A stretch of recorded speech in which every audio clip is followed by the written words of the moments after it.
Assalamualaikum warahmatullahi wabarakatuh. Sahabat-sahabat yang diridhai Allah, dicintai Allah Subhanahu wa taala, dalam pembahasan terkait niat. Itu niat di dalam kitab Al-Asbah wa Nadhair fil Furu' ini. Niat memiliki urgensi yang sangat penting ya. Jadi satu urgensinya tersendiri ya. Jadi di dalam perbuatan atau amaliyah manusia, baik dalam konteks ibadah, baik juga dalam konteks muamalah, ataupun dalam konteks politik, siasa, sosial, itu niat, motif adalah salah satu atau 30% yang mempengaruhi bagaimana perbuatan itu terjadi, bagaimana perbuatan itu dilakukan, bagaimana perbuatan itu berbeda dengan perbuatan yang lain. Itu juga dilihat dari niat atau motif. Jadi niat. Jadi pentingnya niat dalam konteks ibadah misalnya. Itu sama-sama misalnya sholatnya 2 rakaat, cuma bedanya dilakukan sebelum zuhur ataupun setelah zuhur misalnya. Tentu niatnya beda. Yang satu niatnya sholat sunnah qobliyah, ya kan. Yang kedua setelah zuhur niatnya sunnah ba'diyah. Dalam konteks muamalah misalnya, itu sangat memiliki posisi penting terkait niat itu ya. Jadi orang bisa melakukan transaksi antara bainal haram wal haram itu juga dari niat juga. Nah, halal wal haram itu maksudnya bisa memberi dampak mafsadat atau tidak itu dari niat. Jadi makanya niat ini harus dalam konteks ibadah itu menjadi satu hal yang paling penting. Dalam konteks muamalah, para ahli hukum mempelajari, menyelidiki sebuah kasus itu juga dilihat sejauh mana motif itu mempengaruhi, melatar belakangi, karena dari motif itu nanti akan terkuak banyak sekali rahasia peristiwa atau konteks latar belakang yang menjelaskan soal perbuatan itu dan siapa saja pihak yang terlibat di dalamnya. Dalam konteks budaya juga, niat juga seperti itu ya. Ada banyak tarian-tarian ya, itu juga dari niat dan sejarah bagaimana itu diciptakan ya, budaya itu. Cara pandang juga itu terkait sekali dengan niat, motif.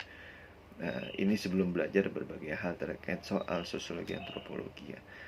Nah, dalam konteks ini, di dalam kitab ini maksudnya, jadi argumentasinya terkait urgens posisi penting niat itu, nah bahkan dikatakan niat itu sepertiga.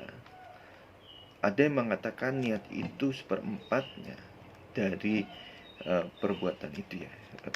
Artinya kontribusi niat itu dalam suatu perbuatan bisa sepertiganya, bisa seperempatnya. Ini pandangan bukan pandangan ya, tapi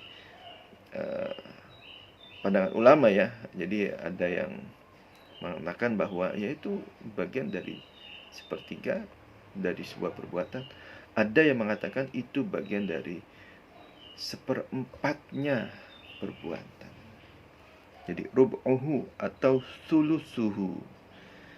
Jadi karena di dalam menurut Al-Baihaqi misalnya, di dalam suatu perbuatan itu niat itu menepati sepertiga. Bahkan Imam Syafi'i, Imam Ahmad bin Hanbal, dan Ibnu Madini, Abu Daud atau Rudkutni misalnya, itu juga punya pandangan bahwa niat itu juga sepertiga dari thuluthul ilmi, sepertiga dari pengetahuan. Jadi sepertiganya artinya begitu penting ya posisi niat ini di dalam suatu perbuatan. Karena bi anna kasbal abdi yaqa'u bi qalbihi. bahwasanya setiap perolehan upaya perbuatan, jadi kerja-kerja manusia itu, kerja-kerja hamba itu, yang ubi qalbihi, itu tergantung sekali ya, yang itu terletak pada hatinya ya, pada hatinya, kemudian lisannya, kemudian jawarihnya, kemudian jadi baru berbuat. Jadi ada proses menuju perbuatan. Pertama niat, kemudian lisan, kemudian dari lisan baru mengimplementasikan apa yang sudah diniatkan dalam hati dan diucapkan dalam lisan. Nah, itu ya, jawari itu ya anggota badannya. Wa faniyat ahadu aqsamiha at-talata wa arjahuha li annaha qad takunu ibadatun mustaqillatun. Bahkan karena urgensinya ini sangat sangat menjadi perhatian para ulama. Bahkan niat itu adalah bagian dari ibadah itu tersendiri.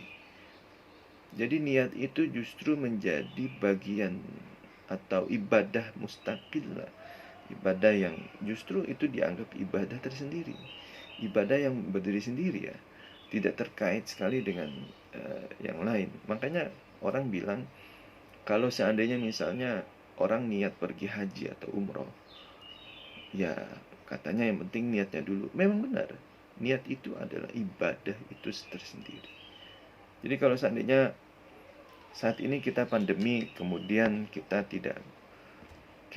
tidak punya akses atau peluang sama sekali untuk melaksanakan ibadah umroh atau haji, setidaknya niat itu adalah bagian ibadah tersendiri yang terpisah. Jadi menjadi ibadah yang terpisah dari umroh itu sendiri.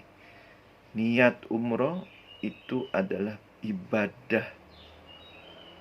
Jadi sebelum umrohnya, berbuatnya.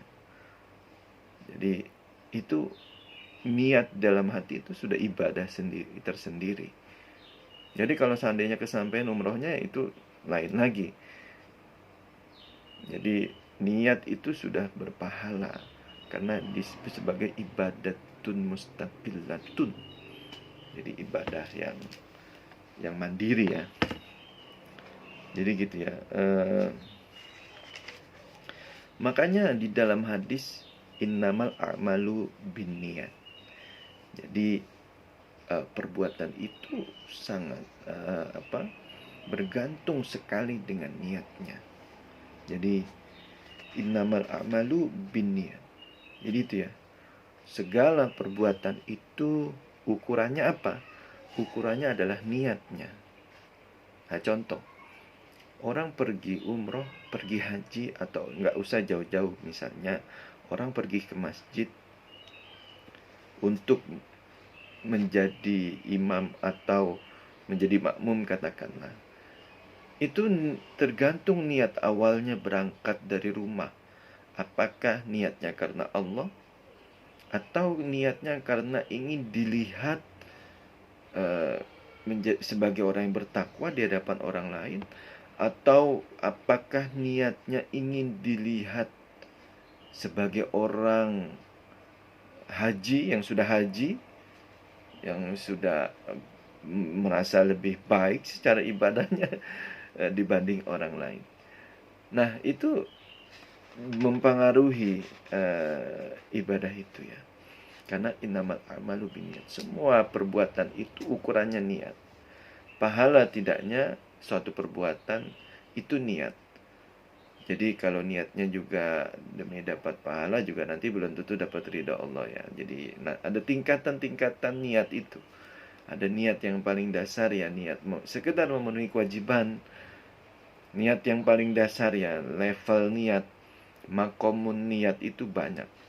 Jadi makom niat terendah itu ya sekedar melaksanakan kewajiban. Tapi makom niat yang kedua mulai namanya makomun niat yang kedua itu mulai itu ikhlas atau tidak, itu maqamun niat. Jadi ikhlas pahala atau enggak itu lain hal lah. Kalau makom yang di atasnya lagi itu niat karena dapat ridha Allah, itu luar biasa. Jadi butuh pembiasaan. Bagi orang yang serius, menjadi orang yang mukhlis, menjadi orang yang ikhlas, yang bertakwa, itu mudah. Kalau seandainya memang dalam hati itu sudah niat. Nah, niat lagi kan. Artinya niat itu mempermudah atau mempersulit suatu keinginan atau perbuatan itu menjadi mudah atau sulit dicapai, itu tergantung niat. Kalau niatnya slow ya slow. Kalau uh, niatnya serius ya itu akan serius. Orang misalnya menulis artikel, kalau niatnya serius dia akan cepat menulisnya. Begitu ketika dia tidak serius atau terganggu berbagai hal, ya pasti akan ada kesulitan. Jadi kesulitannya banyak. Jadi makanya itu niat. Innamal a'malu binniyat. Nah, ini yang menentukan status atau kualitas level spiritual seseorang di hadapan Gusti Allah, ya niat. Membedakan ibadah yang satu dengan yang lain juga melalui niat.